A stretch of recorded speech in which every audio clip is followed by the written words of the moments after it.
Hello and welcome to GG Weekend Watch. The flat is back this weekend as we look ahead to Doncaster and Kempton as well. Bit of all weather action to go at, but I'm being rejoined by Dave Young. Dave, you've come back for the flat, so nicely done.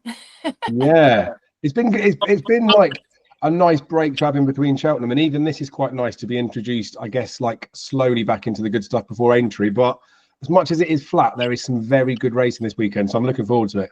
Yeah, there is, isn't there? Loads of good racing. And the flat comes back, then it kind of disappears again and goes into hibernation for a few weeks. And we've got Aintree and Punchestown and the like. And then it comes back again, Andrew. So it's that blend of seasons right now. Those pesky Christians have hijacked Easter again for their own sordid needs and messed with our racing calendar. Is that what it is? It okay. is, yeah. I didn't think we'd be blaming the Christians at this early stage of the show, but here we are, all the same. Right, the lads are in good form, though, and a big thank you again to Matty Sutcliffe for standing in for Dave last week. But Andrew was the main man last week because, of course, his nap was Callium. I actually meant to message you, Mr. Mount, after Callium went in. Winning at 8-1 in the end, which was still a monster price. It was like 25 or 22. I'll put him up in my column at 22s. I think it was 25s when I tipped him on here. Yeah, he was 25. So that's what I had in my head, and then went off at 8-1 in the end. So was back, but 8-1 still a big price all the same for your nap.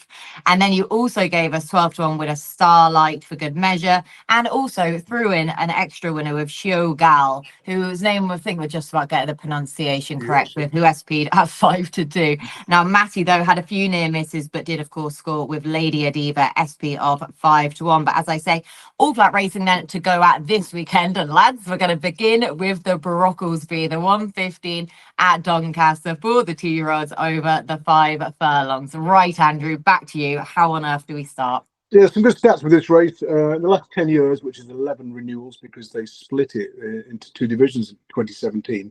So about 11 winners. Now, in that time, fillies are 0 from 22, geldings 0 from 26. So look for colts.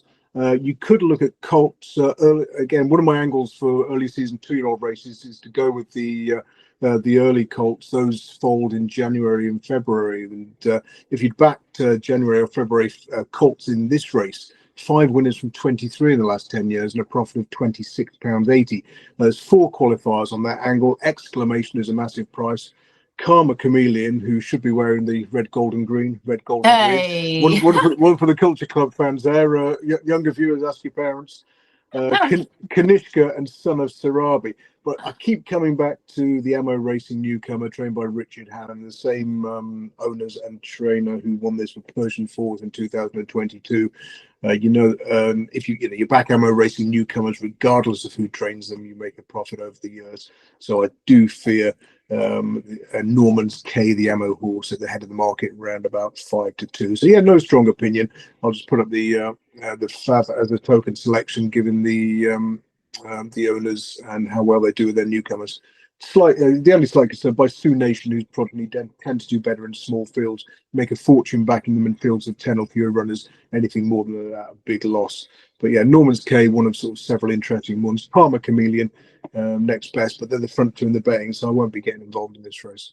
Yeah, 5-2, Norman's K, and then Karma Chameleon. Nice check. Did appreciate that. Even for my generation, I appreciated that all the same. At 3-1 then for Andrew, but some good stats and notable ways to go at this. But it is true, though, Dave, when we see Ammo Racing heading the way with a 2-year-old unraced in the Brocklesby, you can't help but take note. No, true, but it's 17 unraced horses. It is this early point of the flat season, isn't it? This is very much a watching brief for myself, so I'll shut up. And just like that, you did very quickly rounded off there. So yeah, it's not an easy way to start. We say it every year about the Brocklesby, but we'll be doing plenty of learning all the same for those early 2-year-olds. Right, the next race at Doncaster is the 150, the Spring Mile Handicap. 4-year-olds and over 1 mile. 8-1 joint favourites heading the way in this one. So Dave, at least we have some form to go at, but according to the betting, it's going to be more tricky to solve. Yeah, it does look a real competitive renewal, doesn't it? 22 runners, and it is 8-1 the field, like you say, but there's a handful of them that are all single figures as well. We can get a Twitter trumpet out for Andrew. He tipped up Look Back Smiling last year, didn't he? Horse is now down to £1 lower mark. I know it was very different ground last year, but Brandon Wilkie's still 2 from 2 on the horse at Doncaster, 1 at 1 mile and 1 at 7 furlongs. So he would be one especially for a horse that goes well fresh, I just think looks. I mean, it looked even more bigger price when he was 14. He's about 11-1, but there are like 6 places up for grabs. He's definitely one that's worth keeping on the radar because you would have thought they're coming back for redemption or to go again.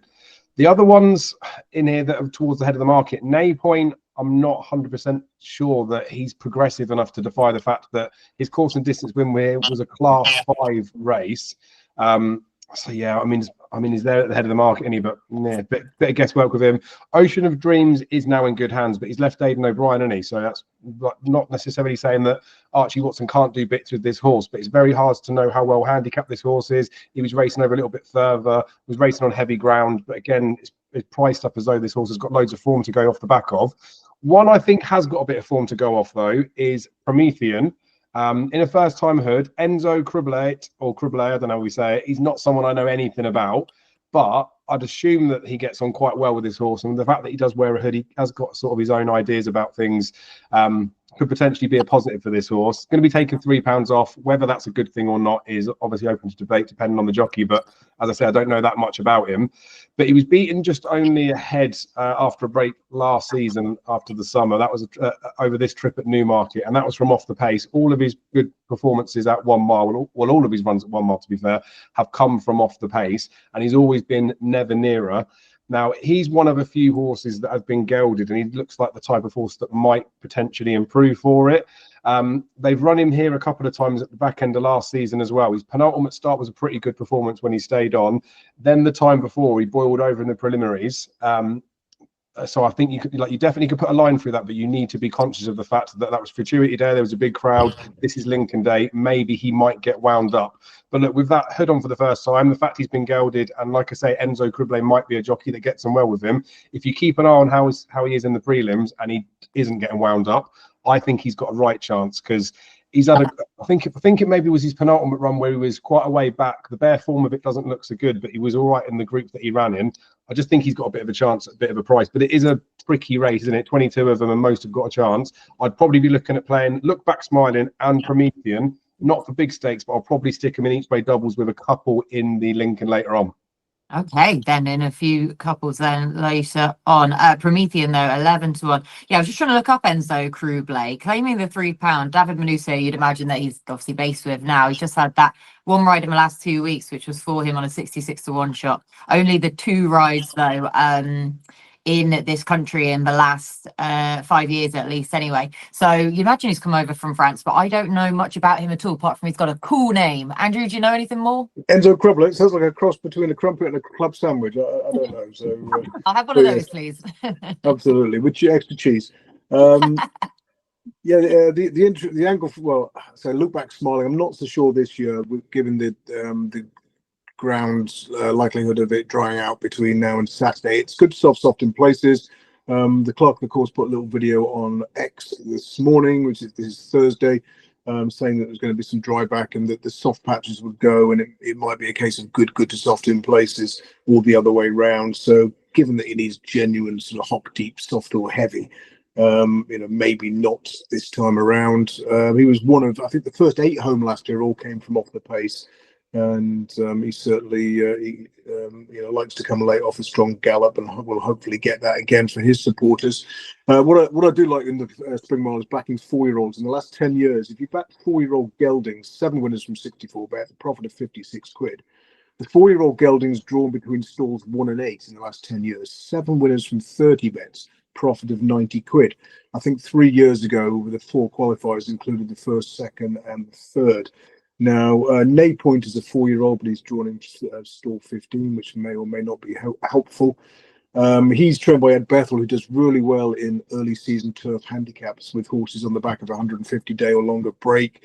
In the last, since the start of 2022, it's 10 winners from 29 on this angle.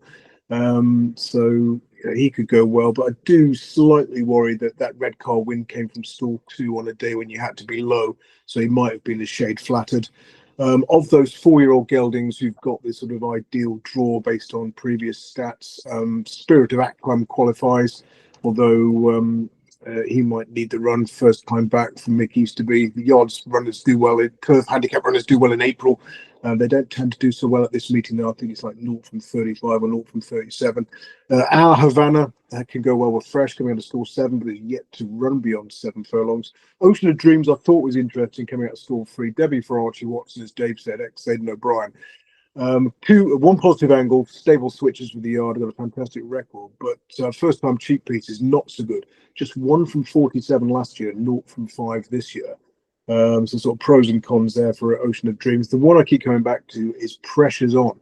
Got a good first time out last season. He was a big eye catcher at a 3-year-old handicapper at Newmarket over 7 furlongs. It was a front runner's benefit that day, as it often is on the Rolling Mile early season. The winner made all, the third raced in 2nd place until getting caught for that position by Pressure's On, who came from well back. He only went down by a neck in 2nd. Next time he's gone back to Newmarket, again 7 furlongs, finished 4 lengths back in 8th. But he had a terrible draw in stall 17. The first 7 were drawn 5, 2, 6, 3, 4, 1 and 8, which gives you an idea of how strong a bias there was that day. So he's run 2 brilliant races against the bias. Since his turf debut, he's only had a few runs on straight tracks, on good to soft or soft to go, and 3rd by half a length. 2nd over a mile on soft ground, doing better at the closers, and winning over 7 furlongs. Bizarrely, 2 runs back, complete change of tactics. Hector Crouch made all on him. They reverted to patient tactics when he was when he ran at Wolverhampton on his only subsequent run. But I think given the jockey booking as well, Ross Orion coming out of stall 6. So he's had that recent run at Wolverhampton, and yeah, I thought he could run a big race here. But yeah, tricky race. I'm going to take a flyer on the low drawn 4-year-olds and go for Pressures On at stall 6. Go Pressures On then for those 4-year-old gelding stats, and the loader on stall 6 as well at 8 to 1 for Pressures On. Right, we're going to switch now to Kempton for the all-weather. The 205 is the Queen's Prize handicap, 0 to 100 contest for the 4-year-olds and over a whole 2 miles. So these are the marathoners in terms of the flat horses, Andrew. So who's your pick? Yeah, another tricky one. A previous course win, or at least a top 4 finish, has been very valuable in this race. Last year, 7 of the 13 runners had won here previously, but only 2 of them had won at least twice at Kempton before. They finished 1st and 2nd at 6 to 1 and 10 to 1 for an exacta of £78.50. So do look for course form. Have a look at those sort of percentage of beaten rivals stats for who's got the best figures at the track. Looking at the more interesting ones, I kept coming back to Golden Rules.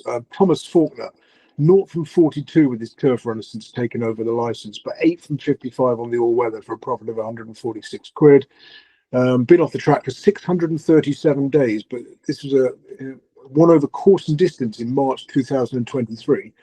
Coincidentally, almost exactly the same time ago, 638-day absence that day on first start after leaving the Golstons for Deborah Faulkner. So I thought, given his sort of proven form fresh, proven form at the track, a yard that does well with its all-weather runners, then yeah, the Son of Golden Horn, Golden Rules could go well here. 8 to 1, I think, is best price. There's that Golden Horn buzz. So we're getting it across codes now, aren't we? But Golden Rules at 8 to 1 on the back of that mammoth absence as well. But well backed up there with the stats in terms of his likelihood to go well fresh in this one. So a horse with a lengthy absence for Andrew. Dave, who did you like? I liked one along the lines of what Andrew's touched on there with course form. I wanted to mention the 2 dual purpose horses as well, Metier and Tritonic, but there we go. I've mentioned them. We can move on. The one I like that's course and distance winner is Alrazeen. He's actually 3 from 4 under Luke Morris. The only time he got beat, he came second, was beaten ahead. I mean, they are all off of like lower marks. But at this track, he won. Well, he got the course and distance form, but even his very first run, he was 100 to 1 poke on debut, ran really green, but just seemed to like it round here. So it isn't even just the course and distance form. He just seems to love it at Kempton. Now, probably from like a handicapping perspective, he wouldn't look the most thrown in. He's been progressive and won lots of races. But that said, I do think he can still go well off of his mark. A horse like Cambu probably is better than his mark, but then you've got a horse that's been gelded and then it's got first-time wind surgery. Like, it is a bit of a leap of faith, isn't it? Albeit he's 2 from 3 on the all-weather, isn't he? when he last ran on the all-weather and he won at Newcastle, he battered Who's Glen and he was giving him £9. Whereas on the terms they're racing off here, it's almost impossible to see that form being reversed. So it puts me off the front two in the market. Alrazeen 7-1, 3 places up for grabs. I think he looks a fair enough each way bet. So yeah, Alrazeen for me. 7-1, I can see, who was 8s and then he was clicked down to 6s, now has found himself at 7-1 from what I can see for Gay Kellaway. And Luke Morris, right back to Doncaster now for the 225, the Camage Trophy Stakes. Listed contest, 3-year-olds and over 6 furlongs. James's Delight 3-1 heading the way. But Dave, we've got plenty enough runners in this that we know a lot about. Yeah, good looking race, this one. This is where I started the weekend watch preparations, and I spent probably too long on this race because it does look a nice competitive one. You'd think Marshman, they've been preparing for a productive year this year because he doesn't typically come out as early as he has done, had a few runs at the start of the season, but it does concern me a little bit with him that he tends to win and then maybe peters out a little bit after. But then in saying that, the time of year that he comes out, him petering off is probably when he goes in better company, and those types of races just aren't about at the moment. And it also may be that later in the season when other horses have progressed, the gap between them sort of closes. So I think Marshman, although he is like second favourite in some places, I think he warrants favouritism in here. I think he's probably the right favourite in the race if he does end up that way, but it wouldn't be anywhere near a confident selection. I don't even think I would want to bet him in here. The one that I do think is really interesting, though, top price 14-1 and as low as 8-1 at the time that we're recording this, is Frost at Dawn. Might need it quicker ground, but Andrew's already touched on the fact that it is drying out. I don't know quite how dry it will get, but she's been a little bit unlucky in a few of her races, like mostly running overseas. She's had a few sort of bad starts. She's had a few races where they've been bad draws, but she did win a Group 3 this time last year, March in Maidan. A jockey said that day after the race that she's a really nice horse. She travels nicely. She travelled even better at 6 furlongs, which is where she's racing now. A listed race at Ayr, I think it was in the Super Sprint, that was over 5.5 furlongs, I think is good enough form to suggest, with the weight that she gets from the boys, would put her in contention here. So the top price 14-1 about as tempting. I do feel with her though that I'm probably looking at her from a price perspective rather than like a genuine substantial chance in here. So I'd see what happens with the ground because I do think it needs to grow a little bit, and I'd see where her price ends up as well. The top price 14-1 obviously still seems fine. If she is still if she gets shortened up to like an 8-1 or shorter poke, then I know people would say it's market confidence, but it would slightly put me off wanting to take a swing on her. So if it was a token selection in the race, I'd say Frost at Dawn for the price of a lottery ticket. But I think Marshman deserves to be favourite, but I just wouldn't bet him. Yeah, so deserves to be favourite with that conditioning from the all-weather in his last few runs and coming here fitter than the most in this one. But at 7-2 top price, as you say, that Frost at Dawn, she's all over the shop with her prices, but a top price at 14-1 at the time of recording. Andrew, who'd you like? Yeah, interesting race. There's a good stat about the race they ran in last time out. Those who ran in a listed race over 5.5 to 7.5 furlongs, 7 winners in the last 10 years from 36 runners for a profit of £28.50. It's only 2 qualifiers in that angle: Al Shabab Storm and Sophia's Starlight. I couldn't have Sophia's Starlight because she's best against her own sex. I think she's 5 from 8 in fillies handicaps, but very rarely wins above Class 2 fillies handicap level or against the boys. So Al Shabab Storm would be of interest, but I keep coming back to James's Delight, who I put up as an each way in the champion sprint to Ascot in October when we last saw him. Completely blew the start that day, and you watch the video of that race in the circumstances, given his poor low draw as well. First 4 that day were drawn 17, 13, 20 and 19. He was coming out of stall 7 under Ryan Moore, blew the start, kept on, finished 8th of 20. Dropping in grade, first time out. He won first time out last season. I prefer sort of soft ground if I could choose, so the drying ground might not be 100% ideal. But he was a winner at Deauville the last time he contested a listed race. Clive Cox is among the winners at the moment. So with Ross and Ryan on, a hold-up ride, usually ideal for Doncaster. The wind is into their faces on Saturday, or not massively strong at the moment. So I think James's Delight to come late and pick them up.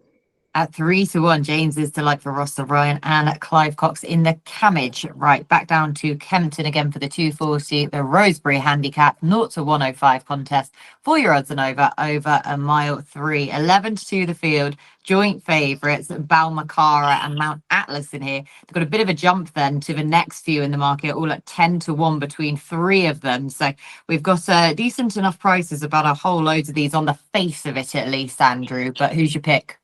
Yeah, I looked at this. I got a look at this on Monday afternoon when the decks came out. I really like Killybegs Warrior. I'm a little bit concerned about stall 12 now, even over this trip, but I'm going to keep with him now. George Baker won this last year with 25-1 shot Kemhan or Semhan, one of only 2 course winners in the lineup. Again, you know the importance of course form at Kempton, who beat Charlie Johnson's Killybegs Warrior into second. Now the runner-up is now with George Baker, and is running off on the all-weather for the first time since that run in this race last year, and is £11 lower.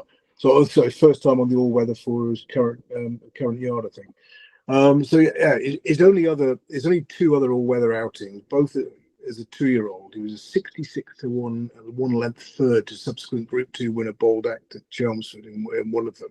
So he's not had many opportunities on the all-weather. It's typical sort of, you know, Charlie Johnson horse running under the wrong conditions for half his life, and now here he is. And the fact that, you know, he only found a George Baker horse too good in this race last year, he's now trained by George Baker and he's £11 lower, 25-1, even with that draw being higher than ideal. I think you've got to take the chance. So Max Mayhem 2 from 2 at this track, including this race 2 years ago, is the obvious danger.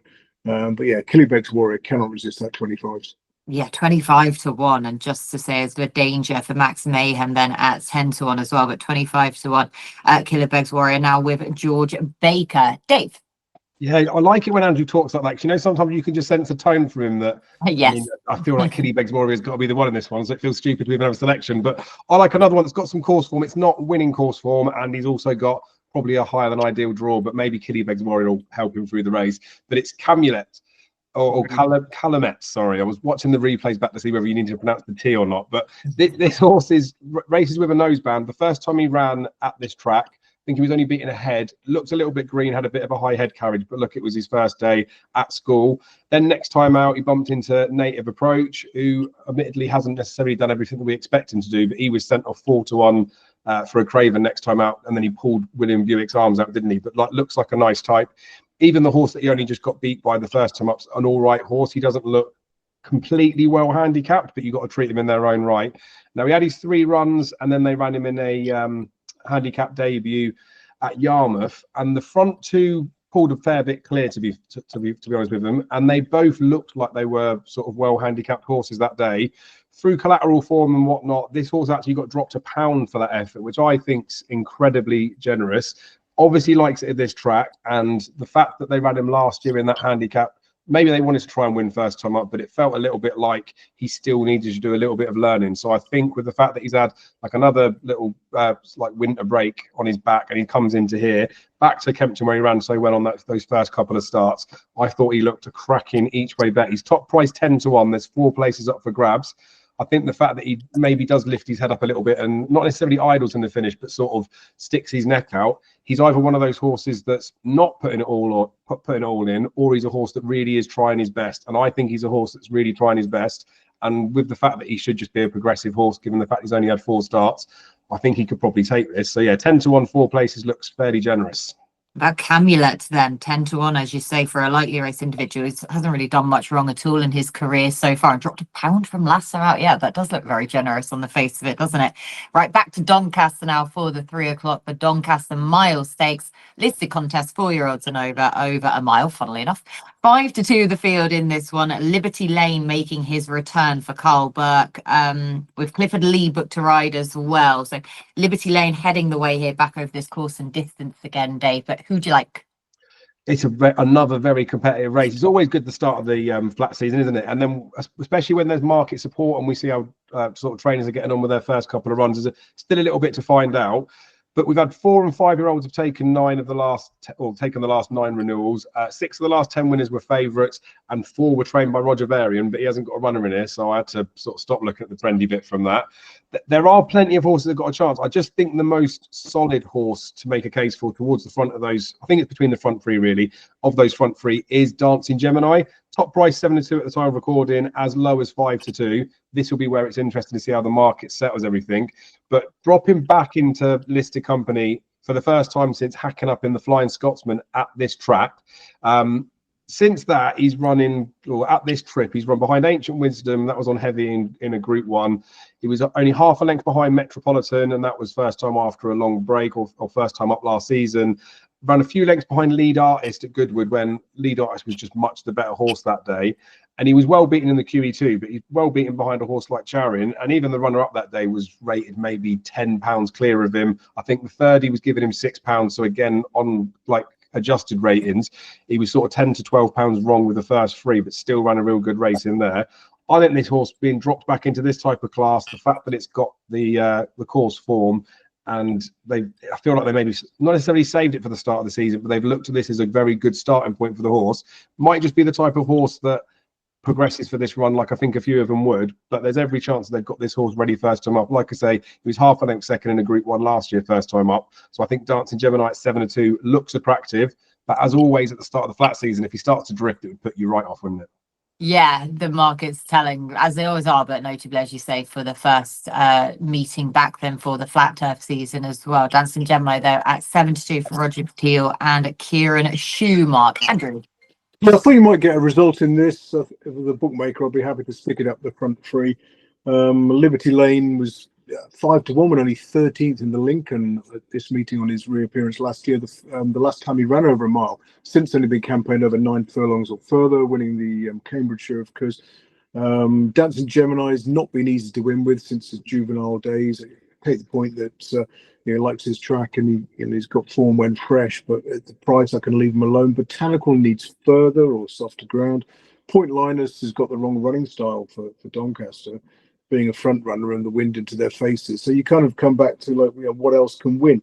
Check and Challenge, he's a kind of horse you don't mind backing each way at a big price at Group 1, like the Queen Anne or something, but probably not so much in this sort of smaller field, lesser race. And Witch Hunter was one that I thought might run a race, and even Chic Columbine, first run after a wind up, first time in a tongue tie for George Bowie. But yeah, I'll sort of play bookmaker and just oppose the front 3 really, and have everything else, or oppose the front 4 if you count Point Linus, and have everything else going for me. But yeah, Witch Hunter, the token selection, it's a tricky old race.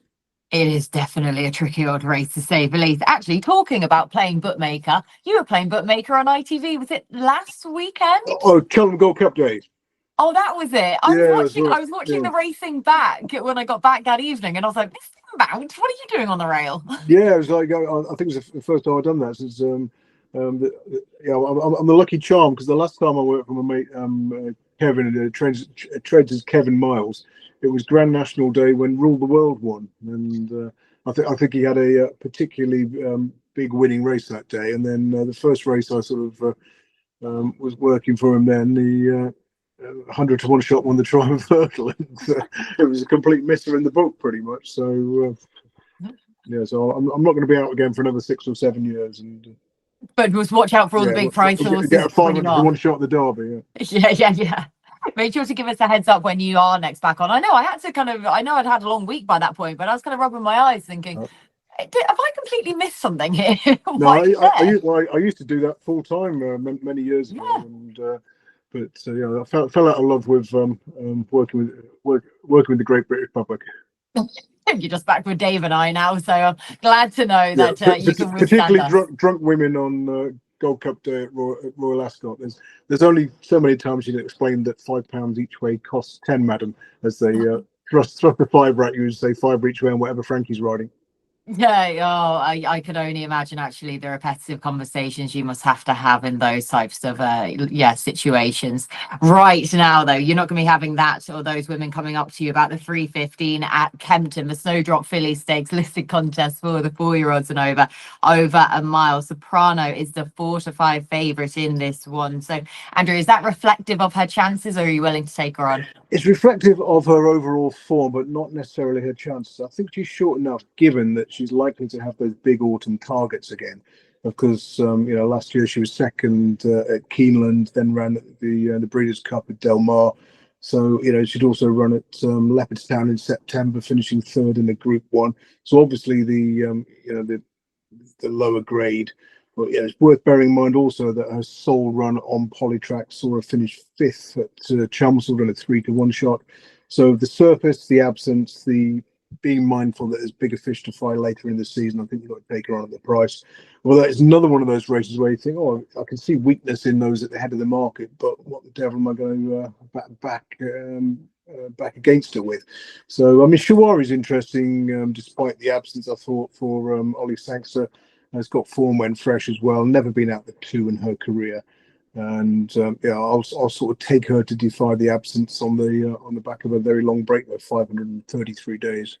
Not as long as your previous selection though, at Kempton. So picking up the favourite.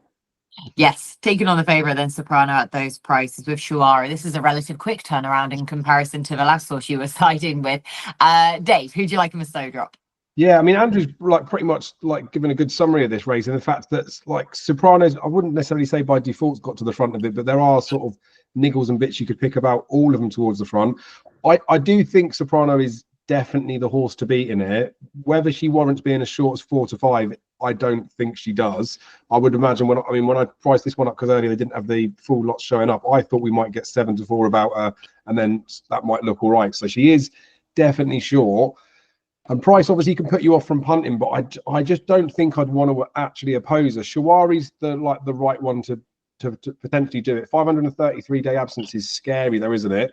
And she beat Soprano at Sandown. I think I'd bet Soprano that day. She was quite keen early on, but the way that Shuwari beat her, I just looked at her and thought she'd never be able to reverse that form. But the fact is now she's got the 533 days gap. And then Soprano's form does look all right in the main. So, yeah, tough one. I think Andrew's, between the two of us, I think we've probably got the winner. Soprano probably could take this. The thing that I hadn't really thought about, where Andrew's touched on later, sort of autumn targets and things like that as well. If Soprano's definitely not even fully wound up, it could be a right shock in here. The only one I could see of being a little bit popular at the prices is Rubies from Burma, because Henry de Bromhead does quite well when he sends over any sort of challenger. We know that his jump yard this time of year will be in reasonable form. She looked quite good when she won her last race, but that was her third run to lose her maiden tag, so that's a bit of a concern. But then when you've got other horses that may have sort of reasons to get beat, like horses from a big layoff, or whether they've got bigger targets down the line, it is the type of race where something's going to be popular at a bigger price. But yeah, I still think Soprano will win, so I've waffled for too long, sorry. Don't be sorry at all. You're literally here to be a pundit, so you crack on. 16 to 1 then for Rubies from Burma, just to flag up Henry de Bromhead's runner in here for She Murphy, but Soprano is the selection then for Dave. Right, we're signing off with our ITV scheduled races at Doncaster with the big one, the 3:35, the Lincoln Heritage Handicap, 4-year-olds and over a mile. Now, I've been teeing this up on Sky all week, of course, looking forward to the weekend and this race being the feature. And so every time I've gone in to talk about it, I pulled the betting up on how it was before declarations, obviously, and it has changed every single time I've looked at it, Dave. So it's now 6 to 1 the field, headed by Thunder Run. So it's now, we've got Dex starting to settle itself down. But yeah, it's been here, there, and everywhere in the build-up. Yeah, it's a good race. Sorry, I was just looking at my phone to get the trendy bits up. It's a good race at the start of the season, but it is one that I've always treated with a bit of caution. Andrew's probably going to be the best person to listen to on this one, so thanks for making me go first, so I can't steal his insight. But of sort of the profiles to make for the horses, there was a few that came down as big contenders. I like to be able to profile a race if it really does narrow down the field, but there was 5 horses that all came out on top. It was Midnight Gun, Thunder Run, Godwinson, Native Warrior, and Old Cock. Now, Old Cock's been very well supported, still showing us 25 to 1 top price here, but I don't believe that exists. 14 to 1 is probably the top price, as low as 10 to 1. I was a little bit worried about the ground for this horse, but obviously the weather forecast suggests that it's going to dry out. If the more and more it dries out for that horse, I think that's got a proper chance. Midnight Gun, obviously James Dawes picked that one of the 2 owner horses that are in here, that and Native Warrior. I do quite like the horse, and I liked his run last time. I just don't know if he's completely well handicapped enough. And I know this is the type of race where you probably do want like a maybe better than a handicapper type horse in it, and he could well be that. But he's a little bit weak in the market at the moment, and I mean that's probably going to happen because he was short enough at the front. But yeah, I wasn't able to get excited about Midnight Gun. The one I do feel fairly reasonably confident, considering it's the Lincoln, is Godwinson, because I feel like this horse is much better than a handicapper. The big frustration with him is he doesn't show it often enough. Like he's just not very consistent, but he has got bits of form that I do sort of stand up with him. Yeah, I think he ticks enough of the boxes. He's run. He doesn't have the course form at Doncaster like Midnight Gun does, but I think it was his win at Goodwood where he's only a few pounds higher than that looked like a pretty decent performance. I think it was Godwinson was the one that I'd probably side with just because of the fact that he is sort of twice the price of Midnight Gun, but it's a race fraught with danger in it. So Godwinson would be a token selection. 14 to 1 top price, Godwinson. Yeah, he's a horse where I feel like I was siding with him a whole load of times last year, and I don't know if he actually did me a turn on any of the times I sided with him. But yeah, I've got kind of notable thoughts in the back of my head as soon as I see Godwinson's name. But 14 to 1 then for Dave. But a race fraught with danger, Andrew says to Dave. Do you agree? Yeah, absolutely. Particularly if you're backing Godwinson. I mean, I wanted to make a case for him. My theory is that he needs a small field. You look at his form comments. You see hampered, switch, not clear runs so often. His 2 wins have come in fields of 9 and 7 runners. I mean, one of those wins went 7-2 on for a Hamilton Maiden. The other is scraped home by a short head over a mile at Goodwood, hanging and just doing enough. I don't think he's entirely straightforward. I mean, if he does need a small field, they're going to split here. He's in stall 3. You might end up with like 8 runners on the far side, and that might be absolutely fine for him. But I don't think he's one to get carried away with, particularly at a short price. I mean, fair enough. What is he? 18s into 14s here. So, but yeah, if he gets to single figures, I'd certainly give him a swerve. I worry about the front 3 in the betting because they all tend to be raced up with the pace. There's a headwind, there's other pace angles, and I generally want Doncaster on the straight course, something to be coming from off the gallop, or a midfield or further back. That rules out Thunder Run, Midnight Gun, Native Warrior. Go back to Native Warrior's run in the Britannia last year. If you look at the horses who finished in the top half down the near side, they've all run like hairy dogs recently. I don't think, subsequently, I don't think any of them have won. So I think they were probably in the right part of the track, still couldn't win the race. So that's my sort of slightly off the wall theory about that race. And a sort of Native Warrior was a sort of, one to rule out on that angle. The one I kept coming back to was the winner of the Irish Linglish, Orandi, for Tony Martin. He doesn't have many runners on the turf, on the flat in Britain. Tony Martin, 13 from 89 this century, profit of £32. And, in sort of recent years, that's sort of, gone up after a quiet spell as well, whether that was because he was banned and some random woman was training them in his name instead. So, see also Gordon Elliott.